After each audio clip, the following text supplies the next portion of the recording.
Кривична за Радовишкиот полицаец кој пред 1 месец пукаше во моторџе од штипско почивало и го погоди во ногата.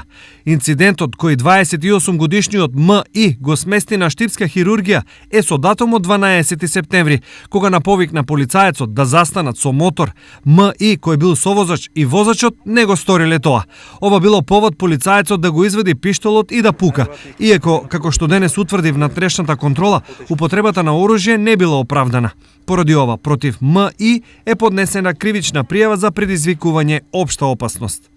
Освен полицаецот од Радовиш, со кривична пријава од денес е и 21 годишниот С.А. од Пехчевски Црник, кој ќе одговара за фалсификување пари.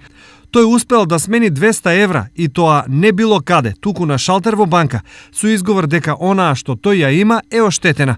Квалитетот на фалсификатот бил толку добар што службеникот не го препознал, па на С.А. за лажната му дал вистинска банкнота. Фалсификатот е откриен дури при експертиза во дирекцијата за трезорско работење. Описот на службеникот и камерите во банката, полицијата ја одвеле до Пехчевски Црник.